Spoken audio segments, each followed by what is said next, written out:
Welcome student. In previous lecture we have completed disorder of thyroid gland. In that we have completed hyperthyroidism, and today we will start with next point, that is the hypothyroidism. पहा, आधीच्या lecture मध्ये आपण hyperthyroidism ही disorder शिकलो होतो, ज्याच्यामध्ये आपण Graves disease शिकलो. आजच्या लेक्चरला आपल्याला हायपोथायरॉइडिझम शिकायचं आहे. Hypothyroidism means what? There is a less secretion of thyroxine hormone. So hypothyroidism means less secretion of thyroxine hormone. So when there is a less secretion of thyroxine hormone, in case of infants, it develops a disorder which we known as cretinism. So the first disorder is cretinism. So cretinism is a disorder which is occurred due to the hyposecretion of thyroid hormone in case of infants or children. In case of infants or children. So it is a disorder of hypothyroidism which occur in the children. So as there is a less secretion in case of infants or children, the symptoms of this disorder are first symptom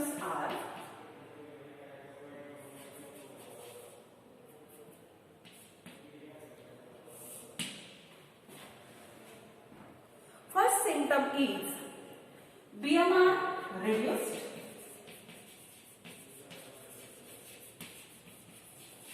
First is there is a reduction in the BMR. So basal metabolic rate is reduced as there is a less secretion, because we know that the thyroxine hormone, it regulates the basal metabolic rate. And what is meant by basal metabolic rate? So the basal metabolic rate means amount of energy that is burned by our body at rest, that is known as the basal metabolic rate. Resting कंडिशनला आपण असताना जी काही energy आपण burn करतो resting कंडिशनला, त्याला आपण काय म्हणतो, तर त्याला आपण बेसल मेटाबॉलिक रेट असं म्हणतो. Next there is a low oxidation. Thyroxine हार्मोनचं फंक्शन आहे की ग्लुकोजचं ऑक्सिडेशन करून एनर्जी प्रोडक्शन करून कॅलोरोजेनिक इफेक्ट तयार करणं. पण इथं थायरॉक्सिन हार्मोन कमी असल्यामुळं ऑक्सिडेशनची प्रोसेस कशी होते, there is a low oxidation. Then short statured persons किंवा childrens are these, so they are short स्ट्रेचर्ड.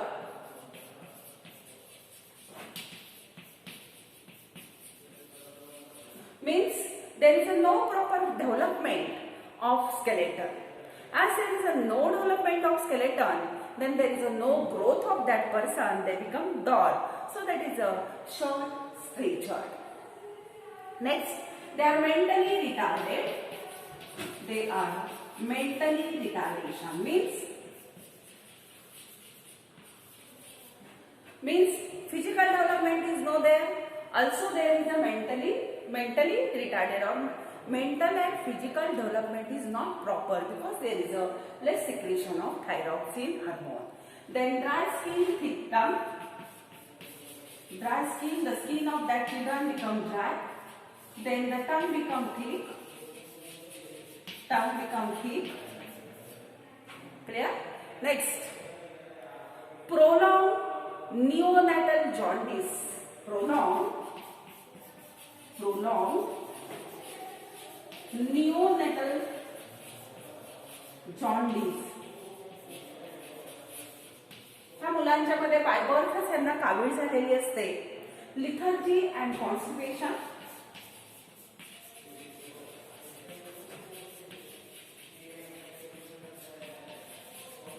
पोट साफ न होणं, आळशीपणा असणं हे ह्याच्यामध्ये दिसतं. Physical growth stop or stunted, and delayed puberty.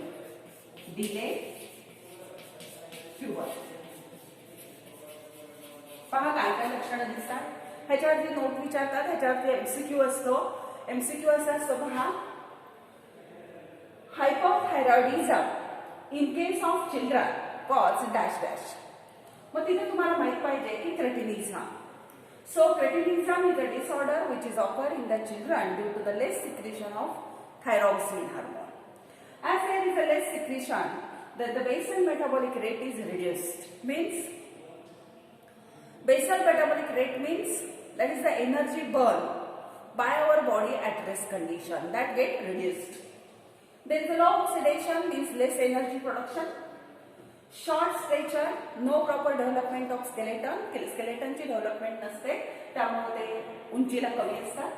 Mentally retarded, mental development पण थायरॉक्सिन नसल्यामुळे त्यांची नसते. Dry skin, thick tongue, skin कोरडी पडते, जाड होते.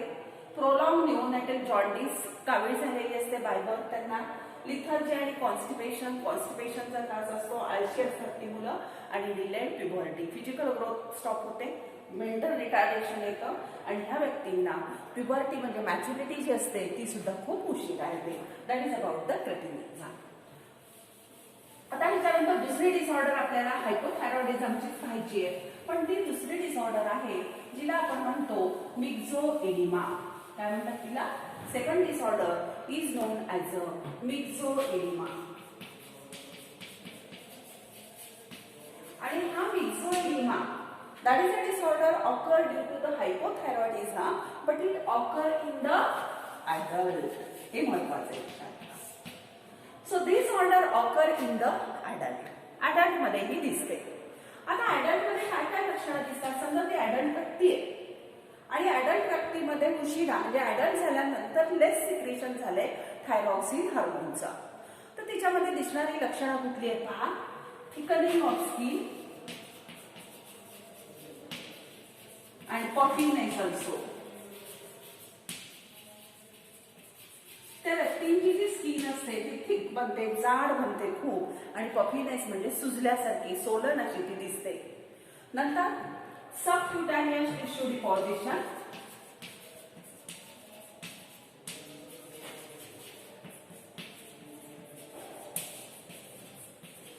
डिपॉझिशन होतो, टिश्यू डिपॉझिट होतो. सबक्युटॅनियस, सब म्हणजे बिलो आणि क्युटॅनियस म्हणजे स्किन, स्किनच्या खाली टिश्यू डिपॉझिट केला जातो.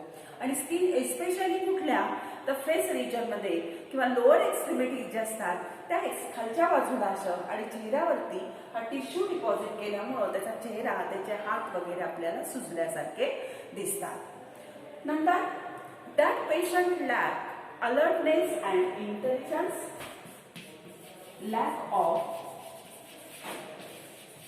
alertness and intelligence. alertness म्हणजे चपळ असतात, ती चपळाई कमी होती, निम्म होतात ती लोक. आणि इंटेलिजन्स म्हणजे त्यांची मेमरी सुद्धा लॉस व्हायला लागते, बुद्धिमत्ता चालत नाही. Low heartbeat and BP, low heartbeat and blood pressure is also become reduced. That is the low blood pressure is there. Less secretion असल्यामुळे ब्लड प्रेशर पण कमी होतं, हार्टबीट्स पण कमी होतात. त्याच्यानंतर they always feel cold or feeling of cold. सतत त्यांना कोल्ड, थंडी वाजायला सुरुवात होते. नंतर low body temperature, body temperature त्यांचं कमी होतं. ठीक आहे. त्याच्यानंतर पुढे पहा रिटार्डेड सेक्सुअल डेव्हलपमेंट असो. सेक्सुअल डेव्हलपमेंट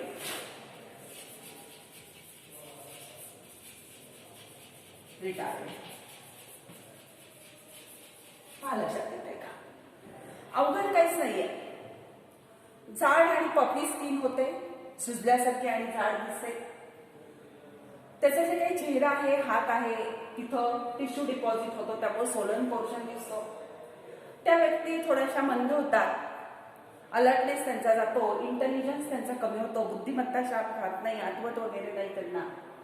हार्टबीट पण कमी होतं, ब्लड प्रेशर पण कमी होतं. फिलिंग कोल्ड, त्यांना सततच थंडी वाजल्यासारखं जाणवतं.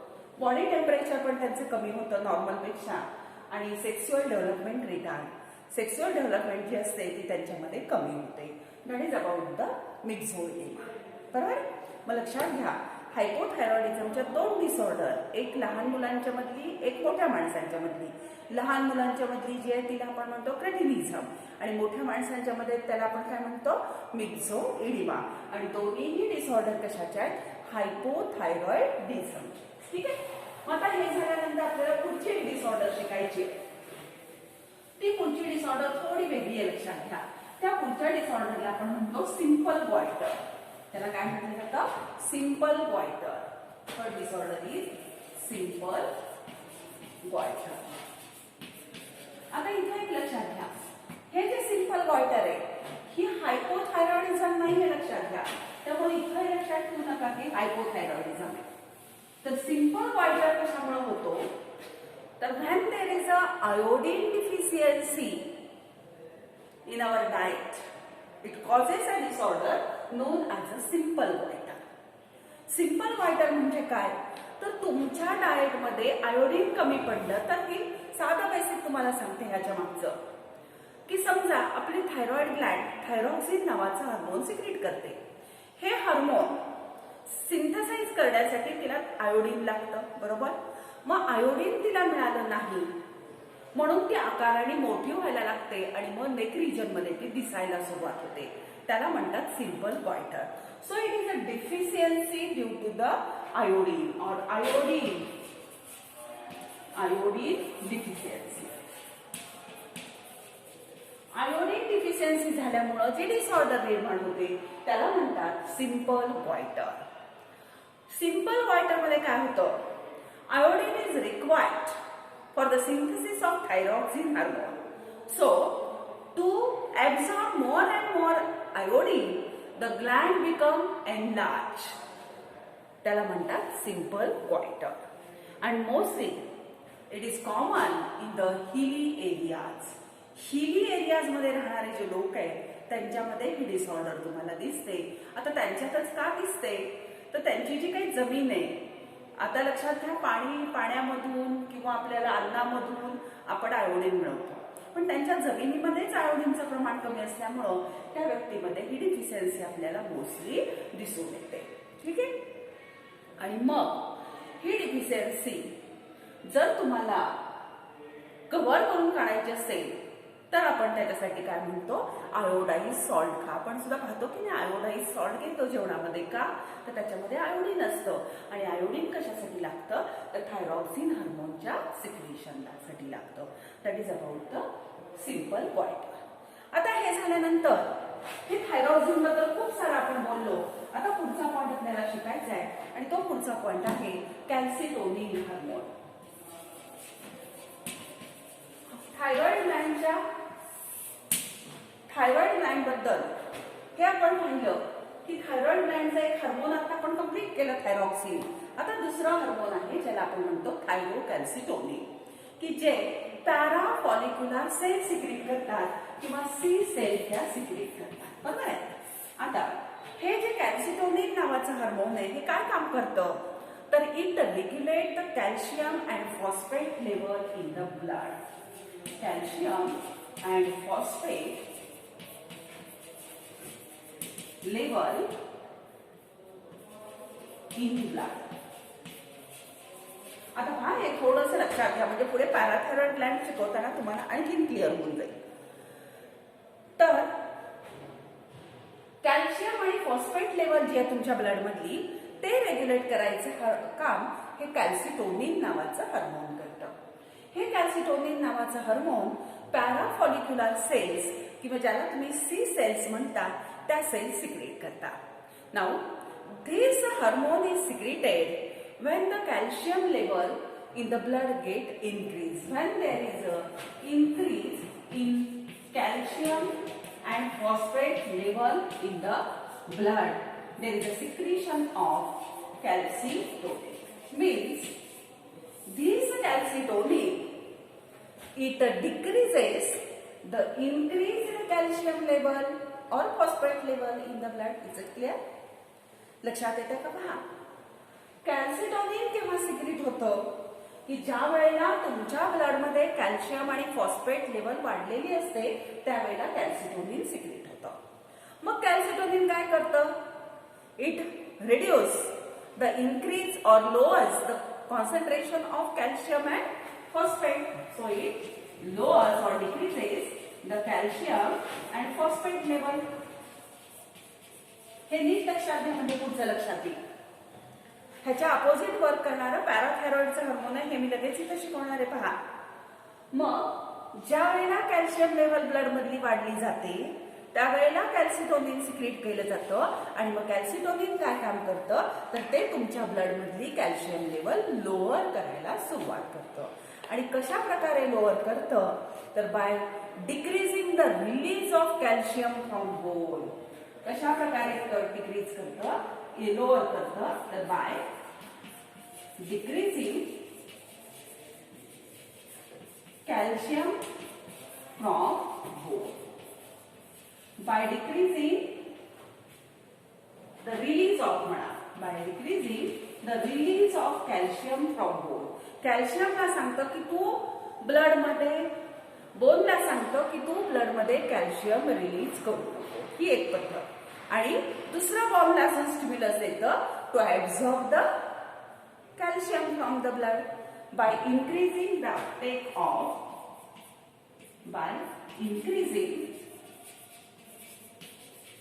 uptake of calcium by bone. म्हणजे साधा आपण असं लक्षात ठेवूया ब्लड मधली कॅल्शियम लेवल फॉस्फेट लेवल वाढली की कॅल्सिटोनिन सिक्रीट करतो. कॅल्सिटोनिन ही वाढलेली कॅल्शियम लेवल कमी करतो आणि कशा प्रकारे कमी करतो तर तो बोनला सांगतो की तू तुझ्यापासून कॅल्शियम रिलीज करू नको.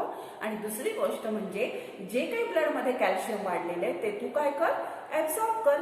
आणि बोन तुम्हाला माहितीच आहे की ते स्टोअर हाऊस आहे कॅल्शियमचं त्यामुळे ते ऍब्झॉर्ब करतं आणि स्वतःकडे स्टोअर करून ठेवतं. आणि मग ब्लड मधली कॅल्शियम लेवल जी वाढलेली आहे ती लोअर करण्यासाठी कॅल्सिटोनिन मदत करतो. That is about the calcitonin. ठीक आहे. मग पहा इथं आता आपण ही ग्लँड अभ्यासून संपलो की त्याला आपण थायरॉइड ग्लँड म्हणतो.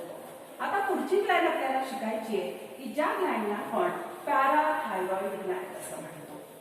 थोडं स्पीडी घेऊयात आपण. पहा पुढची ग्लँड आपल्याला शिकायची आहे पॅराथायरॉइड ग्लँड. पॅराथायरॉइड ग्लँड.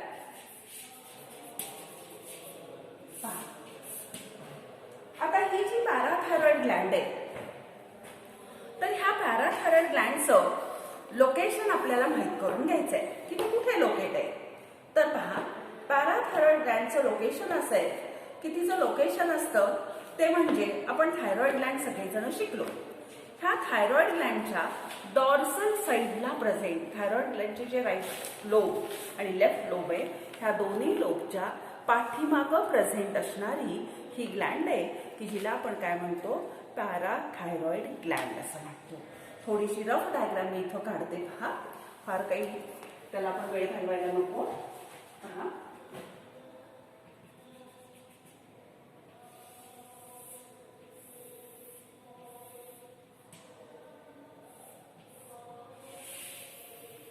पॅराथायरॉइड ग्लँड बद्दल आपल्याला बोलायचं आहे आता थोडंसं.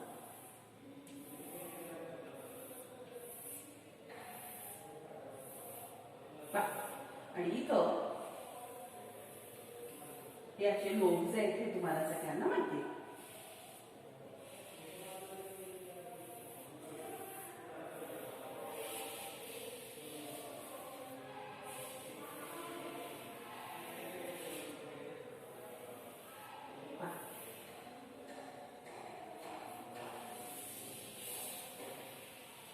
हे काय आहे तर हे आहे एपिग्लॉटिस लॅरिंग्स वगैरे असं ह्याच्याभोवती आहे. ठीक आहे. ह्याच्याशी काय आपला संबंध नाही पण ही जे काही आहेत ते दाखवलेत मी lobes of thyroid gland. Lobes of thyroid gland. आणि ह्या लोबवरती पॅराथायरॉइड ग्लँड ह्या अशा प्रेझेंट आहे. ही एक पेअर आहे आणि ही दुसरी पेअर आणि त्याचं नाव आहे पॅराथायरॉइड ग्लँड. सुपेरियर पॅराथायरॉइड ग्लँड आणि इन्फेरियर. हिला म्हणायचं वरतीय म्हणून तिला म्हणतात सुपेरियर पॅराथायरॉइड ग्लॅंड आणि ही कुठली आहे इन्फेरियर पॅराथायरॉइड ग्लॅंड. हे बाकी तुम्हाला सगळं माहिती आहे. ही ट्रकी आहे, हे लॅरिंग्स आहे आणि ही एपिग्लॉटिस आहे. पहा, तर आपण दुसरी एंडोक्राइन ग्लॅंड शिकायला सुरुवात केली की ज्या ग्लॅंडला आपण म्हणतो पॅराथायरॉइड ग्लॅंड. आता parathyroid gland is present towards the posterior surface of lobes of thyroid gland. Thyroid ग्लॅंडच्या ही जर अँटेरियर बाजू असेल तर अशा पाठीमागच्या साईडला ती प्रेझेंट आहे. So it is present toward the posterior surface of thyroid gland. Thyroid ग्लॅंडचे जे काही लोब्स आहेत, ह्या थायरॉइड ग्लॅंडच्या लोबच्या डॉर्सल बाजूला पोस्टेरियर साइडला प्रेझेंट असणारी ही जी ग्लॅंड तुम्हाला दिसतेय तिला म्हणतात parathyroid gland. Now that parathyroid gland they are 4 in number. 4 in number. So the anterior pair is known as a superior parathyroid gland and the posterior is known as a inferior parathyroid gland. वरची जी pair, अशा 4 पॅराथायरॉइड glands असतात dorsal सरफेसला. त्यापैकी वरची जी pair आहे तिला म्हणतात superior पॅराथायरॉइड Gland आणि खालची जी पेयर आहे त्याला म्हटलं जातं inferior parathyroid Gland. Now the cells of parathyroid gland they are arranged in a compact mass or they are forming a compact mass. They are compactly arranged forming a mass. Clear? फक्त आपल्या अभ्यासाला एवढंच आहे की त्या कुठे present आहेत. त्या 4 आहेत. जी काही थायरॉइड ग्लँड आहे ह्याच्या डॉर्सल सरफेसला त्या प्रेझेंट आहेत. वरती 2 आहेत, खाली 2 आहेत. वरची जी पेयर आहे तिला म्हणा सुपेरियर पॅराथायरॉइड ग्लँड आणि खालची जी पेयर आहे तिला म्हणा इन्फेरियर पॅराथायरॉइड ग्लँड. मग this gland secrete a peptide hormone known as a parathormone. It secrete a peptide hormone and that is known as a parathormone. It is also known as PTH, parathyroid hormone or parathermone. Now, it works opposite to the thyrocalcitonin. बघा, मी मुद्दाम सोबत घेतलं हे. थायरोकॅल्सिटोनिनच्या opposite work करणारं हे hormone आहे. म्हणजे कसं असेल सांगा बघू. कॅल्सिटोनिन काय काम करतं तर ब्लड मध्ये वाढलेली कॅल्शियम आणि फॉस्फेटची लोअर लेवल कमी करतं. आणि हे काय करणार आहे मग की ब्लड मध्ये जर कॅल्शियम फॉस्फेटची लेवल जर कमी झाली तर ते इन्क्रीज करायचं काम कोण करतं पॅराथर्मोन करतं. ह्या हार्मोनचं आणखीन एक नाव आहे पहा, ह्याला कोलिप्स हार्मोन असंही म्हटलं जातं. It is also known as a Collip's hormone. हे नाव लक्षात ठेवा कारण हे MCQ ला विचारली जातात. पॅराथर्मोन, PTH किंवा त्याला कोलिप्स हार्मोन म्हणतात हे विसरायचं नाही. And what is the function of that Collips hormone or parathyroid hormone? It increases the blood calcium level. Blood calcium level increase करणारं हे हार्मोन आहे. मग बघा कसं वर्क करतं. एक कमी करणार आहे कसं करतं, कॅल्सिटोनिन कसं कमी करतं. बोलला सांगतं की तू कॅल्शियम रिलीज करू नको आणि दुसरं बोलला सांगतं की तू कॅल्शियम ऍब्सॉर्ब कर आणि ब्लड मधली कॅल्शियम लेवल कमी कर. आता हे अँटॅगॉनिस्टिक आहे त्याच्या. मग हे कसं काम करतं, ब्लड मधली कॅल्शियम लेवल हे वाढवतं. तर कसं वाढवतं पहा, it draws the calcium from the bone. It draws calcium from bone. Bone पासून कॅल्शियम काढून घेतं. लक्षात घ्या, बोन कडून कॅल्शियम काढले, ब्लड मधली कॅल्शियम लेवल वाढवते. Increases the absorption of calcium in the digestive tract. Increases absorption of calcium in digestive tract. हे लक्षात येते का पहा. तुम्ही जे काही जेवण घेता ते तुमच्या डायजेस्टिव्ह सिस्टीम मध्ये जातं आणि त्याच्यामध्ये जेवढं काही कॅल्शियम असेल ते डायजेस्टिव्ह सिस्टीमला सांगतं की त्या जेवणामधलं जास्तीत जास्त कॅल्शियम काय कर तू ऍब्झॉर्ब करून घे. आणि तिसरं, it reduces the loss of calcium in the urine. Reduces loss of calcium in urine. लक्षात येतं. म्हणजे हे 3 प्रकारानं कॅल्शियम वाढवतं. एक तर बोन पासून कॅल्शियम काढून घेतं, it draws the calcium from the bone. दुसरं, डायजेस्टिव्ह सिस्टीमला सांगतं तुझ्याकडे जे काही जेवण आलंय त्यातलं जास्त कॅल्शियम ऍब्झॉर्ब कर. आणि तिसरी गोष्ट, युरिन मधून कॅल्शियम जाऊ देत नाही. म्हणजेच हे काय करतं की ब्लड मधली कॅल्शियम लेवल वाढवायचं काम करतो. So that parathyroid hormone or parathormone, it is antagonistic to the thyrocalcitonin. Thyrocalcitonin आणि पॅराथायरॉइड हार्मोन हे अँटागोनिस्टिक वर्क करणार आहे. थायरोकॅल्सिटोनिन ही ब्लड मधली कॅल्शियम लेवल कमी करणारं हार्मोन आहे, तर पॅराथायरॉइड हार्मोन ही ब्लड मधली कॅल्शियम लेवल वाढवणारं हार्मोन आहे. हे विसरायचं नाही. That is about the पॅराथायरॉइड Gland. आता पॅराथायरॉइड ग्लँड शिकल्यानंतर त्याच्या 2 डिसऑर्डर तुम्हाला पुस्तकामध्ये दिलेले आहेत पहा.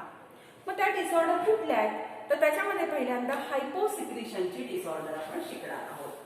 So first हायपोसिक्रिशन.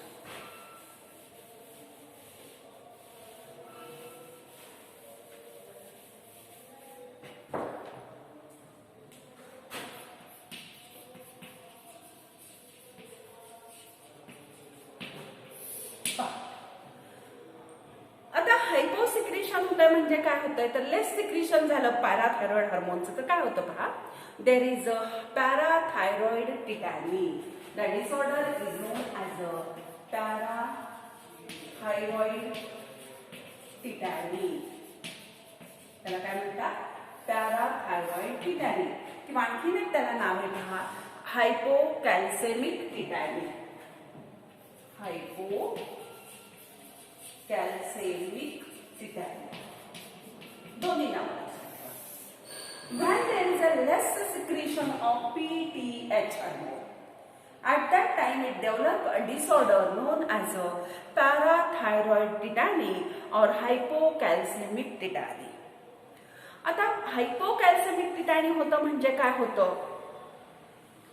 की पॅराथायरॉइड हार्मोनचं लेस सिक्रिशन झालंय. Means it lowers the calcium level of the blood.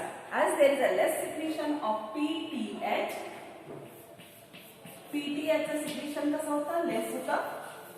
As there is a less secretion of PTH, it causes or it lowers calcium level of blood. Blood मधली calcium level ते कमी करतं. As there is a decrease in the calcium level of the blood, it increases the excitability of neuron and muscle. It increases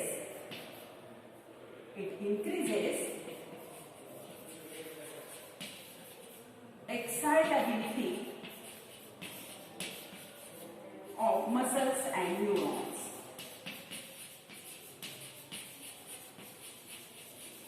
बघा लक्षात येते का. PTH हार्मोनचं काम काय आहे तर पीटीएच हार्मोनचं काम आहे कॅल्शियम लेवल वाढवणं. पण पीटीएचचं प्रमाण कमी झालं म्हणजे कॅल्शियम लेवल ब्लड मधली काय झाली कमी झाली. आणि कॅल्शियम लेवल जर कमी झाली असेल तर काय घडतं it increases the excitability of muscles and neuron causing muscle Twitch and spasm. Causing muscle Twitch and spasm. पहा लक्षात येते का. SPASM स्पॅझम म्हणजे काय तर हे जे काही मसल्स असतील न्यूरॉन असतील हे जास्त एक्साइट होतील आणि जास्त एक्साइट झाल्यामुळं जे काही ट्विच आणि स्पॅझम आहे हे तिथं तुम्हाला दिसतं मसलचं. आता ट्विच आणि स्पॅझम म्हणजे काय तर लक्षात घ्या की ज्या वेळेला मसलचं वर्क असतं, मसलचं वर्क म्हणजे कॉन्ट्रॅक्शन आणि रिलॅक्सेशन, तर न्यूरोमस्क्युलर जंक्शन असतं आणि मग नर्वस कंट्रोल त्याच्यावरती असतो आणि मग मसल वर्क करत असतात. मग लक्षात घ्या, स्पॅझम आणि ट्विच मधला फरक काय पहा. खूप एक्साइट होतात म्हणजे ह्याचं मस्क्युलर कॉन्ट्रॅक्शन काय होणार आहे, वाढणार आहे, इनव्हॉल्युंटरी. आणि मग स्पॅझम होतं म्हणजे प्रोलॉंग कॉन्ट्रॅक्शन होतं मसलचं. आणि मग एक तर पहिली गोष्ट दोन्ही लक्षात घ्या की ट्विच आणि स्पॅझम ह्या दोन्ही शब्दाचे अर्थ आपल्याला काय सांगता येतील, तर स्पॅझम आणि ट्विच म्हणजे involuntary contraction of muscle. Involuntary contraction of muscle. Spasm म्हणजे काय, तर प्रोलॉंग मसल कॉन्ट्रॅक्शन, खूप वेळ मसलचं कॉन्ट्रॅक्शन होणं आणि दॅट इज पेनफुल, हे लक्षात ठेवायचं. आणि ट्विच म्हणजे काय, तर शॉर्ट कॉन्ट्रॅक्शन असतं पण ते पेनफुल नसतं. ठीक आहे, डिस्कम्फर्ट असतं पण पेनफुल नाही. मग हा फरक आहे. आणि हे जास्त एक्साइट झाल्यामुळं मसल स्पॅझम आणि मसल ट्विच तिथं आपल्याला दिसतो. तर ही एक डिसऑर्डर होती पॅराथायरॉइड ग्लँडशी रिलेटेड असणारी, की ज्या वेळेला तिथं त्याचं काय झालेलं असतं, when there is a hyposecretion of that parathyroid hormone. आता when there is a excessive secretion of that parathyroid hormone, it causes hypersecretion. It causes hypersecretion. लक्षात येते का? समजा पॅराथायरॉइड ग्लँडनी हे जे पॅरा हार्मोन असतं, हे पॅरा हार्मोन काय झालं, मोर सिक्रेट केलं. मोर सिक्रेट झालं तर त्याला आपण म्हणतो हायपरसिक्रेशन. And when there is a hypersecretion of that PTH, it causes more absorption of calcium from the bone. That will it absorb more calcium from bone. खूप प्रमाणामध्ये बोन मधून कॅल्शियम ऍब्सॉर्ब केलं जाईल आणि खूप जर बोन मधून कॅल्शियम ऍब्सॉर्ब झालं तर there is demineralization of bone. बोनला सुद्धा काय लागतं, बोनला सुद्धा कॅल्शियम लागतं आणि जर खूपच कॅल्शियम हे पीटीएच जर ऍब्सॉर्ब करून घेत असेल तर बोन काय होतील, डिमिनरलायझेशन होईल, resulting in softening, bending, resulting in softening, then bending and fracture in bone.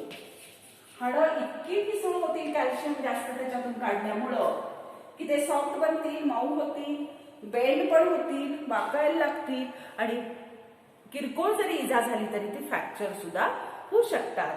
आणि इथं एक लक्षात घ्या, ही जी डिसऑर्डर मग बोन अशी नाजूक होणं कॅल्शियम नसल्यामुळं तयार होते, त्याला आपण म्हणतो ओस्टिओपोरोसिस. म्हणजे जसं पॅराथायरॉइड टिटानी ही हायपोसिक्रेशन मुळे होते पीटीएचच्या, तसं पीटीएचचं जर हायपरसिक्रेशन झालं तर ओस्टिओपोरोसिस होतो. ओस्टिओपोरोसिस होतं म्हणजे काय होतं, तर बोन ही ठिसूळ बनतात, सॉफ्ट होतात, बेंडिंग होतं, फ्रॅक्चर होतं. का होतं, तर बोनमधून खूप कॅल्शियम काढून घेतो आणि कोण काढून घेतो, तर वाढलेली पीटीएचची जी लेवल असते ती बोनमधून कॅल्शियम काढून घेतल्यामुळं हे ओस्टिओपोरोसिस होतो. आणि मग तुम्हाला हेही माहिती आहे की साधारणतः मेनोपॉजला आलेल्या ज्या काही महिला असतील तर ह्या मेनोपॉजमध्ये आलेल्या महिलांच्या मध्ये ही डिसऑर्डर ओस्टिओपोरोसिसची जास्त दिसते, की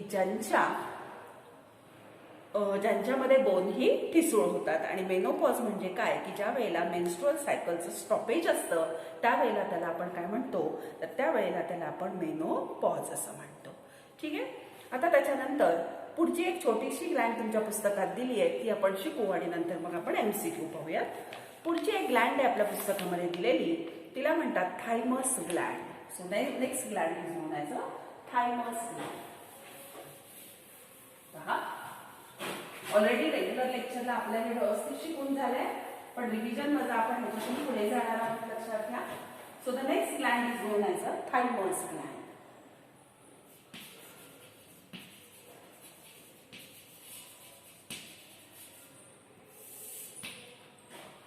So thymus gland is present dorsal to our heart. Location जर तिचं पाहायचं म्हटलं तर ती ग्लँड कुठे प्रेझेंट असते? It is present towards the dorsal side of our heart. आपल्या हार्टच्या डॉर्सल साइडला प्रेझेंट असणारी, सॉफ्ट असणारी, पिंक असणारी, बायलोब असणारी आणि लिम्फॉइड टिश्यू पासून तयार झालेली ही ग्लँड आहे. So thymus gland is present towards the dorsal side of heart. This gland is soft, then it is pink in color, then it is bilobe and made up of lymphoid tissue. Lymphoid tissue पासून तयार झालेली, soft असणारी, pink असणारी, दोन lobe असणारी Gland आपल्या हार्टच्या पाठीमागे. Heart कुठे? थोरॅसिक कॅव्हिटी मध्ये. आणि मग ती सुद्धा त्या थोरॅसिक कॅव्हिटी मध्ये, लक्षात घ्या. This gland is prominent at birth but atrophied in adult. हे खूप महत्वाचं आहे. This gland is a prominent at birth and then atrophied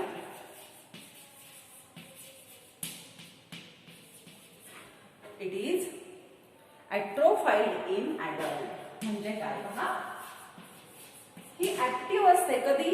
लहान मुलांच्या मध्ये ही ग्लँड खूप ऍक्टिव्ह असते आणि जसं जसं आपलं वय वाढेल तशी तशी ही इनकॉन्स्पिक्युअस होते किंवा साधारणतः आपण त्याला लहान लहान होत जाते असं म्हणू शकतो. मग फारच विचार करायचा म्हटलं तर हिचं ओरिजिन हे एंडोडर्मल आहे, लक्षात घ्या. थोडंसं ऍडिशनल पण माहित असू द्या. दुसरी गोष्ट म्हणजे बर्थच्या वेळेला हिचं वजन असतं 10 ते 20 gram. At the time of birth हिचं जर तुम्ही वजन पाहिलं तर ते वजन असतं 10 ते 20 ग्रॅम. त्याच्यानंतर पुढे जर तुम्ही प्युबर्टीला बघितलं तर त्या ग्लँडचं वजन होतं 20 ते 30 ग्रॅम.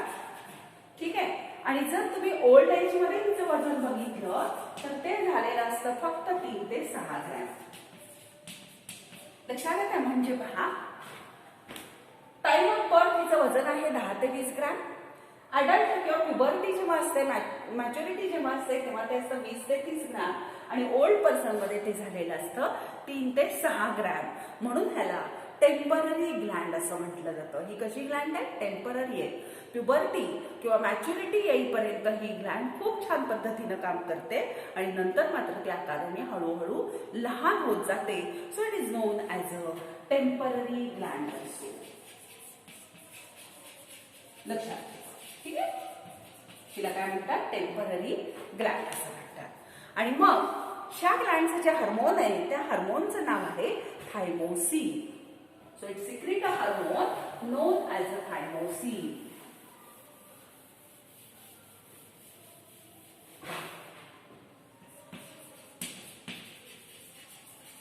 थायमोसिन नावाचा हार्मोन ही ग्लँड काय करते? सिक्रेट करते. आणि मग थायमोसिनची काय फंक्शन आहेत ही थोडीशी आपण शिकू. That thymosin is important in the development of our immune system. It develops immune system. तुमची रोग प्रतिकार शक्ती वाढवण्यामध्ये हिचा महत्वाचा रोल आहे. Also it is helpful in the formation of lymphocyte. Lymphocyte आता तुम्हाला माहिती आहे, लिम्फोसाइट तयार करण्यामध्ये हिचा महत्वाचा रोल आहे. तुमची इम्युन सिस्टीम डेव्हलप करण्यामध्ये हिचा महत्वाचा रोल आहे. It is useful to attain the sexual maturity also.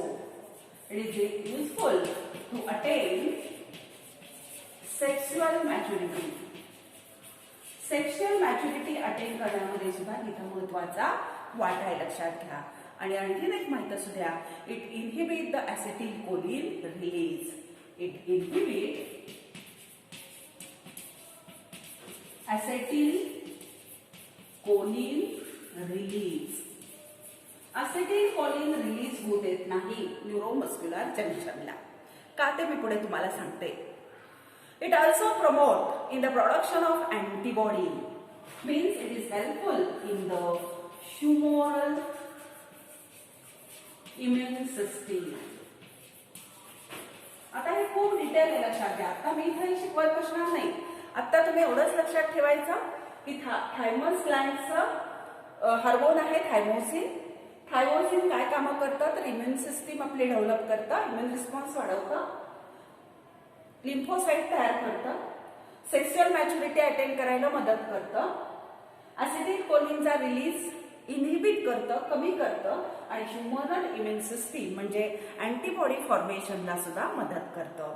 आता ह्याच्याशी असणारी डिसऑर्डर आपल्या पुस्तकात दिलेली नाहीये मुलींनो, पण माहीत असू द्या की जर थायमोसिन हार्मोनचं जास्त सिक्रेशन झालं, हायपर सिक्रेशन जर थायमोसिनचं झालं, तर जे डिसऑर्डर तयार होते त्या डिसऑर्डरला म्हटलं जातं myasthenia gravis. That is known as a myasthenia gravis. माहित असू द्या. When there is a excessive secretion of thymosin hormone from thymus gland, it develops a disorder known as a myasthenia gravis. आणि myasthenia gravis होतो म्हणजे काय होतो, तर जे काही न्यूरॉन आणि मसल्स असतात तर त्यांच्यामधलं कम्युनिकेशन ब्रेक होतं. लक्षात घ्या. कसं असतं की ही मसल आहे, तिला न्यूरॉन आलेला असतो, तिथं न्यूरोमस्क्युलर जंक्शन असतं आणि तिथं हे ऍसिटिल कोलिन रिलीज झाल्याशिवाय पुढची फंक्शन करून येत नाही. मग ह्यांच्यामध्ये ह्या दोघांचं मसल आणि न्यूरॉन ह्यांच्यामध्ये जे काही कॉन्ट्रॅक्शन हे कम्युनिकेशन असतं, हे कम्युनिकेशन ह्याच्यामुळं होत नाही. लक्षात येतात. त्या डिसऑर्डरला म्हणतात मायस्थेनिया ग्रॅव्हिस. ठीक आहे. तर आतापर्यंत इथं आपण काय पाहिलं, तर थायमस ग्लँड पर्यंतचा अभ्यास आपण कंप्लीट केलेला आहे. सकाळी मी तुम्हाला एमसीक्यू पाठवलेले आहेत. आता एमसीक्यू जे पाठवलेत लक्षात घ्या, तर त्या एमसीक्यू मध्ये बऱ्यापैकी एमसीक्यू आधीच्या लेक्चरला आपण सोडवलेले आहेत. काही एमसीक्यू आपले त्याच्यातले सोडवायचे राहिलेले आहेत, जे आत्ताच्या लेक्चरचे होते, तर आपण त्याचं डिस्कशन करायला सुरुवात करू. पहा. So largest endocrine gland is. Largest endocrine Gland कुठली शिकवलंय तुम्हाला आधीच्या लेक्चरला? ॲड्रिनल ग्लँड, पॅनक्रियास, थायरॉइड आणि लिव्हर. ह्याचं करेक्ट आन्सर आहे थायरॉइड ग्लँड. त्याच्यानंतर पुढचा पाहता. पुढे thyroid gland is, that gland is ectodermal in origin, mesodermal in origin, mesodermal in origin, endomesodermal in origin. Last लेक्चरलाच हे तुम्हाला शिकवलंय की it is endodermal in origin. Which one is often called as a follicular gland? Thyroid ग्लँडला follicular gland म्हणतात, हे मी तुम्हाला सांगितलं होतं, कारण त्याच्यामध्ये फॉलिकल्स असतात. Parathyroid gland, thyroid gland, adrenal gland आणि टेस्टिस. तर ह्याचा आन्सर आहे थायरॉइड ग्लँड. पुढे पहा. Thyroid gland is located in. कुठे असते thyroid gland? Neck, dorsal in front of trachea. B, ventrally in the neck below the larynx. C, laterally in the neck below trachea and larynx. And D, anterior region of neck just below the larynx and in front of trachea. कुठला exact answer आहे ह्याचा? And neck रिजनच्या anterior साईडला ती present आहे, त्याच्यानंतर लॅरिंग्सच्या पुढच्या बाजू खालच्या बाजूला प्रेझेंट आहे आणि ट्रकीच्या पुढच्या बाजूला प्रेझेंट आहे. म्हणजे इथं हा डी ऑप्शन आहे तो करेक्ट आहे. त्याच्यानंतर पुढे पहा. The two lobes of thyroid glands are internally connected to each other by a band of connective tissue, isthmus, corpus callosum, both A and B. तर त्याला काय म्हणतात? isthmus. Normal active follicles are internally lined by. फॉलिकलच्या आतमध्ये काय असतं? कुठल्या प्रकारच्या cell असतात विचारले? Squamous cells, cuboidal cells, columnar cells आणि ट्रान्झिशनल इपिथेलियम. तर ह्याचं करेक्ट आन्सर कुठलं आहे? तर बी, क्युबॉइडल सेल्स. पुढे पहा. C cells are found in. C cells कुठे दिसतात असं विचारलंय. आता शिकवलं मी तुम्हाला. C cells are found in testis, ovary, kidney and thyroid gland. कुठे असतात? थायरॉइड ग्लँड मध्ये असतात. Next. The calorigenic hormone secreted by thyroid gland is. Calorigenic विचारलंय.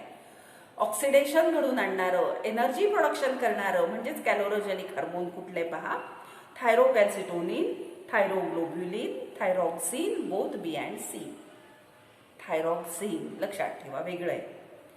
Basal metabolic rate is increased by giving insulin, somatotropic hormone, TSH आणि thyroxine. Basal metabolic rate कोण वाढवतो? Thyroxine. पुढे T3 and T4 are iodinated derivative of thyroxine, iodinative derivative of amino acid, tyrosine derivative of amino acid, and iodinated derivative of tyrosine amino acid. Fourth one is correct. T3 and T4 are biologically active hormones. T4 is more active than T3. T3 is more active than T4. Both A and C. Correct option इथं कोण आहे? T4 is more active than T3.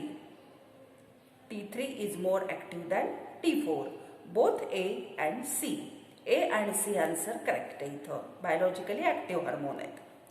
Tissue differentiation and metamorphosis in the amphibian is controlled by STH, insulin, thyroxine आणि पॅराथर्मोन.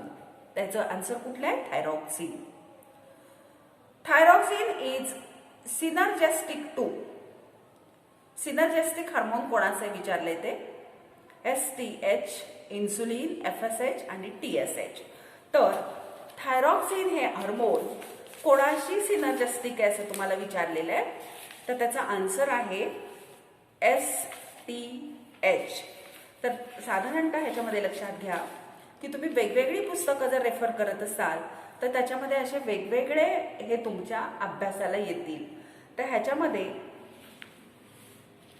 Action of thyroxine in synergistic to the STH of pituitary gland असं त्याचं explanation पण पुस्तकात दिलेलं आहे. पुढे पहा. The peptide hormone secreted by thyroid gland. आता शिकवलं कुठलं thyroid gland peptide hormone secrete करते? थायरोकॅल्सिटोनिन. पुढे पहा. Which endocrine gland store its secretion in the extracellular space before discharging it into the blood? हे सांगितलं होतं. Thyroid gland is a Gland which store its secretion before it stores its hormone before its secretion. मग तिचा answer काय असेल? Thyroid Gland. Which of the following inhibit osteoclastic action? आता सांगितलं ते थायरॉक्सिन, TCT, STH आणि PTH. TCT म्हणजे थायरोकॅल्सिटोनिन, कारण हे कॅल्शियम वाढवणार, हे कॅल्शियम कमी करणारं हार्मोन आहे. थायरोकॅल्सिटोनिन रिड्यूस करतं. कशा पद्धतीनं रिड्यूस करतं म्हणून आत्ताच आपण पाहिलं की थायरोकॅल्सिटोनिन काय करतं? रिलीज होऊ देत नाही बोनपासून आणि त्यामुळं जर कॅल्शियम लेवल वाढली तर ते कमी करणारं ते हार्मोन आहे. And endocrine gland present in all invertebrate except in fishes is. लक्षात घ्या. ॲड्रिनल, थायरॉइड, पिनियल बॉडी आणि पॅराथायरॉइड ग्लँड. तर पॅराथायरॉइड ग्लँड ह्या फिशेसमध्ये प्रेझेंट नसतात. पॅराथार्मोन इज पेप्टाइड हार्मोन आहे, म्हणजेच ते लिपिड, स्टिरॉइड, कार्बोहायड्रेट आणि प्रोटीन. म्हणजे इथं आन्सर काय येईल? Protein. Proper development of bone depends upon norepinephrine, parathormone, vasopressin आणि कॉर्टिकोट्रॉपिन. कुठला आन्सर आहे? Parathormone. Parathormone is also known as, काय म्हणतात त्याला पहा? Collip's hormone, birth hormone, Langerhans hormone आणि कॅल्सिफेरॉल. काय म्हणतात? Collip's hormone. ठीक आहे. मग अशी 2-3 अजून आहेत ती तुम्ही बघा. 1-2 आपण थायमस ग्लँडची पण सोडू आणि थांबू. Thymus gland develop from embryonic, ectoderm, endoderm, mesoderm. काय आन्सर असेल? एंडोडम. पुढे पहा. Function of thymus is emergency hormone, B immunity, formation of RBC and growth. Thymus gland कशाचं फंक्शन करते? इम्युनिटी इन्क्रीज करायचं. Which of the following endocrine gland is modified lymph gland. Lymph gland कुठली आहे? तर ती thymus, pituitary, thyroid आणि pineal. आत्ता शिकलो थायमस आहे. The endocrine gland nearest the lung is, lung जवळ असणारी कुठली ग्लँड आहे? पिट्युटरी ग्लँड ब्रेनच्या तिथे आहे, पिनियल बॉडी ब्रेनच्या जवळ आहे, ॲड्रिनल ग्लँड किडनीच्या जवळ आहे, मग लंगच्या जवळ कोण आहे? Thymus gland. Lymphocytes are stimulated by the secretion of, lymphocytes are stimulated by the secretion of thyroid gland, thymus gland, parathyroid gland आणि pineal body. आत्ताच फंक्शन पाहिलं thymus gland. पुढे पहा, which endocrine gland often called as a training school of T lymphocyte, हे पण माहित असू द्या. कुठल्या ग्लँडला training school of T lymphocyte, T लिम्फोसाइटचं फॉर्मेशनच कोण करतं? तर फॉर्मेशन म्हणण्यापेक्षा मॅच्युरेशन करतं ह्या थायमस ग्लँड, म्हणून त्या थायमस ग्लँडला training school of T lymphocyte असंही म्हटलं जातं.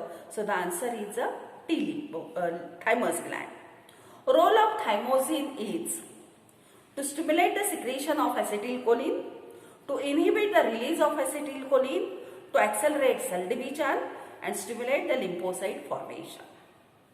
तर थायमोसिन हे लिम्फोसाइट फॉर्मेशन पण करतं, खरं इथं ऑप्शन तो पण बरोबर आहे. And to inhibit the release of acetylcholine हा पण ऑप्शन इथं करेक्ट आहे.